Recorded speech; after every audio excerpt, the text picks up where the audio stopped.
ஓம் ஸ்ரீ குருபியோ நமக. ஓம் ஸ்ரீ மகா பெரியவா சரணம். வரும் ஜனவரி 29 புதன்கிழமை தை அமாவாசை.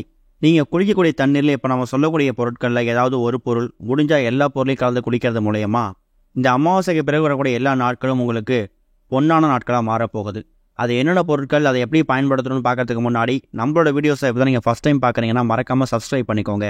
தொடர்ந்து இந்த மாதிரி அப்டேட் தெரிஞ்சுக்கிறதுக்கு பக்கத்தில் இருக்கிற நோட்டிஃபிகேஷன் பெல்லை கிளிக் பண்ணி ஆல் அப்படிங்கிற செலக்ட் பண்ணிக்கோங்க.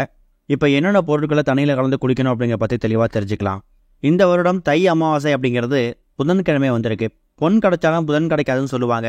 பித்ரு சாபம் பித்ரு கடனை நிவர்த்தி பண்ணிக்கிறதுக்கான ஒரு அற்புதமான ஒரு நாள். அமாவாசை நாட்களில் இந்த பிரபஞ்சத்தோட சக்தி அப்படிங்கிறது ரொம்ப அபரிமிதமானதாக இருக்குமா. அந்த நாட்களில் நீங்கள் செய்யக்கூடிய பித்ரு வழிபாடு, இறை வழிபாடு, இது எல்லாத்துக்கும் எனக்கு கிடைக்கிற பலன் இரட்டிப்பாக இருக்கும். இப்போ நமக்கு வாழ்க்கையில் சில கடன் இருக்குது, இல்லை கண்ணுக்கு தெரிஞ்ச சாபம் இருக்குது அப்படின்னா அதை எல்லாத்தையும் நம்ம நிவர்த்தி பண்ணிக்க முடியும். 100 ரூபாய் கடன் இருக்குன்னா கூட அந்த கடனை ஒரு 2-3 நாட்களை அடைச்சிடலாம். சாபம் இருக்குன்னா அந்த சாபத்தை நிவர்த்தி பண்ணிக்கிறதுக்கான பரிகாரத்தை கண்டுபிடிச்சிடலாம். ஆனால் நமக்கு அறியாமல், நம்மளை தெரியாமல், நம்மளை சுற்றி இருக்கக்கூடிய சில சாபம், சில கடன் என்னென்னு கேட்டிங்கன்னா பித்ரு சாபம், பித்ரு தோஷம், பித்ரு கடன் தான். அந்த மாதிரி விஷயங்கள் கண்ணுக்கு தெரியாமல் இருக்கும்போது நம்ம வாழ்க்கையில் முன்னேறி போகிறதுக்கான சில தடைகள் அது ஏற்படுத்தும். நல்லா வேலை பார்ப்போம், நல்லா முன்னேற போயிட்டு இருப்போம். ஆனால் கடைசி நேரத்தில் அந்த காரியம் தடைப்பட்டு நின்றுடும். அது ஏன் எதுக்காக அப்படிங்கிற குழப்பத்தோட இப்போ வரைக்கும் இருந்துகிட்டு இருப்போம். இந்த மாதிரி விஷயங்கள் எல்லாத்துக்கும் நம்மளோட முன்னோர்களோ இல்லை நாமளோ நம்மளை அறியாமல் செஞ்சுருக்கக்கூடிய பித்ரு சாபம், பித்ரு கடன், பித்ரு தோஷத்துக்கான ஒரு காரணமாக கூட இருக்கலாம். அதுக்கு ஒரு முக்கியமான ஒரு பரிகார நாள் தான் தை அமாவாசை, ஆடி அமாவாசை, அப்புறம் புரட்டாசி அமாவாசை. இதில் தை அமாவாசை ரொம்ப விசேஷம். ஏன்னா புது வருடம் பிறந்து வரக்கூடிய முதல் அமாவாசையே இந்த தை அமாவாசை தான். புத்தாண்டு பிறந்து ஒரு வருடமும் தை மாதத்தில் வரக்கூடிய அமாவாசையை நம்மளோட எல்லா விதமான தோஷங்களையும் நிவர்த்தி பண்ணிக்கிறதுக்காக ஒரு நாளை நம்ம பயன்படுத்திக்கலாம். ஜனவரி 29ஆம் தேதி புதன்கிழமை தை அமாவாசை. ஆனால் ஜனவரி 28ஆம் தேதி இரவு ஒரு 8 மணிக்கெல்லாமே அமாவாசை தேதி ஆரம்பிச்சிடுது. அது ஜனவரி 29ஆம் தேதி புதன்கிழமை இரவு 7 மணி 21 நிமிஷம் வரைக்கும் இருக்குது. அன்னைக்கு புதன்கிழமை மதியம் 12:30 ராகு காலம், காலை 7:09 யமகண்டம். சூரிய உதய நேரத்தை தர்ப்பணம் கொடுக்கறதுக்காக நீங்கள் காலைல 6 மணிலேருந்து 7 மணியை பயன்படுத்திக்கலாம். அதை விட்டிங்கன்னா 9லேருந்து 10 மணி, இந்த 1 மணி நேரம், இந்த நேரங்களை தர்ப்பணம் கொடுக்கறதுக்காகவும் எள்ளு தண்ணீர் எடுத்து வழிபாடு செய்கிறதுக்காகவும் நீங்கள் பயன்படுத்திக்கலாம். அதை விட்டிங்கன்னா அதுக்கப்புறம் மதியம் 12லேருந்து 1:30 மணி வரைக்கும் ராகு காலம் முடிச்சுட்டு 1:30 மணிக்கு மேலே உங்கள் பித்ருக்களுக்கு வழிபாடு பண்ணுறது, படையல் போடுறது, இது எல்லாத்தையும் நீங்கள் செஞ்சுக்கலாம். குடும்ப அளவுக்கு அன்றைய தினம் உங்கள் வீடு பகுதியில் இருக்கக்கூடிய கோவிலுக்கு போயிட்டு இறை வழிபாடு செய்யறது மறக்காதீங்க. அமாவாசை அப்படிங்கிற நாட்களில் இந்த பிரபஞ்சத்தோட சக்தி அதிகமாக இருக்கக்கூடிய நேரத்தில் இறை வழிபாட்டை நம்ம முக்கியத்துவம் கொடுத்து வழிபாடு நடத்தும் போது கடவுள்கிட்ட நீங்கள் என்ன கேட்குறீங்களோ, என்ன வேண்டுறீங்களோ அதை உங்களுக்கு வாரி வழங்கிடுவார். இரவு 7 மணி 21 நிமிஷம் வரைக்கும் அமாவாசை தேதி இருக்கிறதால பகலில் ஃபுல்லாக பித்ரு வழிபாட்டுக்கு, பித்ருக்களுக்கு தர்ப்பணம் கொடுக்கலாம் ஒதுக்கிடுங்க. மாலை ஒரு 5-6 மணிக்கு மேலே எப்போ வேணாலும் நீங்கள் கோவிலுக்கு போயிட்டு இறை வழிபாடு செய்யலாம். முடிஞ்சால் சிவன் கோவிலுக்கு போயிட்டு சிவாலயத்தில் சிவபெருமானுக்கு 2 நெய் அகல் விளக்கு போடணும். அதாவது அகல் விளக்கில் 2 நெய் தீபம் போடணும். மாரியம்மன் மகமாய்க்கு முடிஞ்சா இல்லை துர்கை அம்மனுக்கு உங்கள் கையால் எலுமிச்சை விளக்கும் போடலாம். எலுமிச்சை மாலைகள் சாத்தலாம், அது உங்கள் விருப்பம் தான். கோவிலை சுற்றி வலம் வரும்போது ஒரே ஒரு எலுமிச்சையை உங்களோட வலது கையில் இறுக்கமாக மூடிக்கிட்டு கோவிலை சுற்றி வலம் வந்துட்டு அதுக்கப்புறமா நீங்கள் வீட்டுக்கு அந்த எலுமிச்சையை வைக்கிறது மூலயமா வீட்டில் இருக்கக்கூடிய கெட்ட சக்திகள் உங்களை நெருங்காது. அப்படி இருக்கக்கூடிய சக்திகள் விரட்டி அடிக்கப்படும். இது போக இப்போ நம்ம சொல்லக்கூடிய இந்த பொருட்கள் இருக்குல்ல, இந்த பொருட்களை அமாவாசை தினம் தை அமாவாசை அன்னைக்கு நீங்கள் காலைல தூங்கி எழுந்ததுக்கு அப்புறமா குளிக்கக்கூடிய தண்ணியில் கலந்து மறக்காமல் குளிச்சுடுங்க. குடும்பத்தினுடைய எல்லா நபரும் கலந்து குளிக்கலாம். வயதானவர்களும் சிறியவர்களும் குளிக்கணுங்கிற கட்டாயம் கிடையாது. வீட்டில் இருக்கக்கூடிய குடும்ப தலைவரோ தலைவியோ யாராவது ஒரு நபர், முடிஞ்சா 2 நபரும் கூட கட்டாயம் குளிக்கக்கூடிய தண்ணீரில் இந்த பொருட்களை கலந்துக்கோங்க. அப்படி இல்லைனா சின்னதாக ஒரு சொம்பு தண்ணீரில் இந்த பொருட்கள் எல்லாத்தையும் கலந்து பூஜை அறையில் வச்சுட்டு அதுக்கப்புறம் அந்த சொம்பு தண்ணீரை கொஞ்சம் சாஸ்திரத்துக்கு நீங்கள் குளிக்கக்கூடிய பிடிச்சிருக்க தண்ணீர் இருக்குல்ல, பக்கெட், அதில் கொஞ்சமாக கலந்துக்கலாம். அதில் முதல் பொருள், முக்கியமான பொருள் என்ன அப்படின்னு கேட்டிங்கன்னா ஒரே ஒரு துளி கல்லுப்பு போட்டுக்கோங்க. கல்லுப்பு அப்படிங்கிறது மகாலட்சுமி தாயார் அம்சம் பொருந்திய ஒரு அற்புதமான ஒரு பொருள்.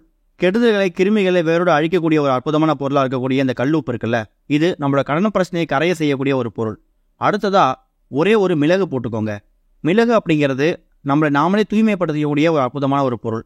நம்மளை சுற்றியும் நம்ம கிட்டையும் இருக்கக்கூடிய எல்லா விதமான கெடுதல்களையும் துர்சக்திகளையும் தனக்குள்ள உள்வாங்கி அதை தவிடுபடியாகக்கூடிய ஒரு அற்புதமான பொருள் மிளகு. அதனால ஒரே ஒரு மிளகு போட்டுக்கோங்க. அடுத்த ஒரு முக்கியமான பொருள் வெட்டி வேர். இந்த வெட்டி வேர் அப்படிங்கிறது ரொம்ப எளிதாக கிடைக்கக்கூடிய ஒரு பொருள். அதுலேயும் நாட்டு மருந்து கடையில் 10 ரூபாய் கொடுத்தா கூட நீங்கள் அதிகமாக வெட்டி வேரை வாங்கிட்டு வரலாம். சுவாமி சிலைகளுக்கு அபிஷேகம் பண்ணும்போது இந்த வெட்டி வேரை கொஞ்சமாக கலந்து அபிஷேகம் பண்ணுவாங்க. ஏன்னா அந்த வெட்டி வேரோட வாசம் இருக்கக்கூடிய இடத்துல தெய்வீக சக்தி நடமாட்டம் அதிகமாக இருக்குமா. அதாவது பாசிட்டிவ் எனர்ஜி அதிகமாகி நெகட்டிவ் எனர்ஜியே இல்லாத இடத்த உருவாக்கக்கூடிய ஒரு பொருள் தான் இந்த வெட்டிவேர்.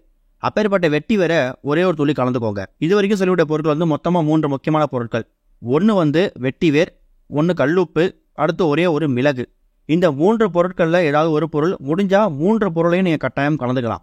இது இல்லாமல் இப்போ நம்ம சொல்லக்கூடிய இந்த 2 பொருட்கள் இருக்குல்ல, இது நீங்கள் உங்களுக்கு விருப்பத்துக்கு இருந்தால் மட்டும் நீங்கள் சேர்த்துக்கலாம். அதில் முதல் பொருள், முக்கியமான பொருள் இனிப்பு மிகுந்த ஏதாவது ஒரு பொருள். அது வந்து தேனாக இருக்கலாம், இல்லைனா வந்து கல்கண்டாக இருக்கலாம். இனிப்பில் டைமண்ட் கல்கண்டு ஒரு 2-3 போட்டுக்கோங்க. இல்லைனா தேன் வந்து ரொம்ப அதிகமாக இல்லாமல் ஒரே ஒரு சொட்டு தேனை வந்து கலந்துக்கலாம். அடுத்ததாக ஒரே ஒரு துளி மஞ்சள் தூள். மஞ்சள் தூளும் மங்களகரத்தோட மறு உருவம், மகாலட்சுமி தாயார் வாசம் செய்யக்கூடிய ஒரு பொருள். இந்த பொருட்கள் எல்லாத்தையும் சின்னதாக ஒரு சொம்பு தண்ணீர் பிடிச்சி வச்சு அதில் போட்டுட்டு அதை பூஜையில் வச்சுட்டு அதுக்கப்புறமா எடுத்து அந்த தண்ணீரை குளிக்கக்கூடிய தண்ணீரில் கொஞ்சமாக கலந்து நீங்கள் தலைக்கு குளிச்சுக்கலாம். அப்படி இல்லைனா தனித்தனியாக நீங்கள் கலந்துக்கணும்னு ஆசைப்பட்டாலும் குளிக்க போகிறதுக்கு ஒரு 5 நிமிடத்துக்கு முன்னாடி நீங்கள் பிடிச்சி வச்சக்கூடிய தண்ணீரில் இந்த பொருட்கள் எல்லாத்தையும் கலந்து அதுக்கப்புறம் குளிச்சுட்டு வந்துடலாம். குளிக்கும்போது சூரிய உதய திசையை நோக்கி, அதாவது கிழக்கு திசை நோக்கி உட்காந்து வாழ்க வளமுடன் சொல்லிக்கிட்டே என் வாழ்க்கையை வளர்ந்துக்கிட்டே போகணும் அப்படின்னு சொல்லிக்கிட்டே தண்ணீர் எடுத்தாலே ஊற்றுங்க. ஏன்னா அமாவாசைக்கு பிறகு வரக்கூடிய நாட்கள் எல்லாமே என்ன நாட்கள்? வளர்பிறை நாட்கள். உங்ககிட்ட உடைய எல்லா விஷயங்களும் வளர்ந்துக்கிட்டே போகிறதுக்கான அறிகுறியை ஏற்படுத்தக்கூடிய ஒரு நாட்கள் தான் அமாவாசைக்கு பிறகு வரக்கூடிய வளர்பிறை நாட்கள். இப்படிப்பட்ட சக்தி வாய்ந்த இந்த நாட்களில் அதோட ஆரம்ப நாளாக இருக்கக்கூடிய இந்த அமாவாசை தேதி இருக்குல்ல, இது உங்கள் வாழ்க்கையில் பலவிதமான மாற்றங்களை ஏற்படுத்தக்கூடிய ஒரு அற்புதமான ஒரு நாள். வாழ்க்கையில் வந்து கெடுதல் மட்டுமே நடந்துகிட்டு இருக்கு, பெருசாக வந்து முன்னேற்றம் இல்லை, எதை தொட்டாலும் தோல்வி, ஏற்றமே இல்லை, வெறும் இறக்கம் மட்டும்தான் இருக்குது அப்படின்னு நினைக்கிறவங்களுக்கு இந்த தை அமாவாசை வழிபாடு ரொம்ப ரொம்ப முக்கியத்துவம் வாய்ந்த வழிபாடு. தை அமாவாசை தினத்தில், அதுவும் புதன்கிழமை வந்திருக்கக்கூடிய இந்த தினத்தில் விநாயகர் பெருமானோட வழிபாடும் அது கூட புத்திகாரன் அழைக்கப்படக்கூடிய புதன் பகவான் வழிபாடும் ரொம்ப முக்கியம். இப்படி இறை வழிபாடு, இன்னொரு பக்கம் பித்ருடன் செலுத்துறது, இந்த விஷயங்கள் மட்டும் பண்ணாமல் பொதுவாக எந்த ஒரு விசேஷ நாளாக இருந்தாலும் இல்லை எந்த ஒரு திதி நாளாக இருந்தாலும் நம்ம தூங்கியதுக்கு அப்புறம் செய்யக்கூடிய முதல் வேலை என்ன? குளிக்கிறது தான். அப்படி குளிக்கக்கூடிய விஷயத்தில் இருந்தே நீங்கள் தெய்வீக சம்மந்தப்பட்ட விஷயங்கள் பண்ணும்போது அது அந்த விரத நாளையும் அன்றைய நாள் முழுக்க உங்களை ரொம்ப புத்துணர்ச்சியாக வச்சுக்கும். அன்றைய நாள் நீங்கள் அதை எதை தொட்டாலும் அது வந்து உங்களுக்கு வெற்றி தான் முடியும். எந்த விதமான தங்கு தடையும் இல்லாமல் இந்த தை அமாவாசை திதிக்கான வழிபாட்டை நீங்கள் நடத்தி முடிக்க முடியும். குளிக்கிற தண்ணீர் என்ன வித்தியாசம் வந்துட போது?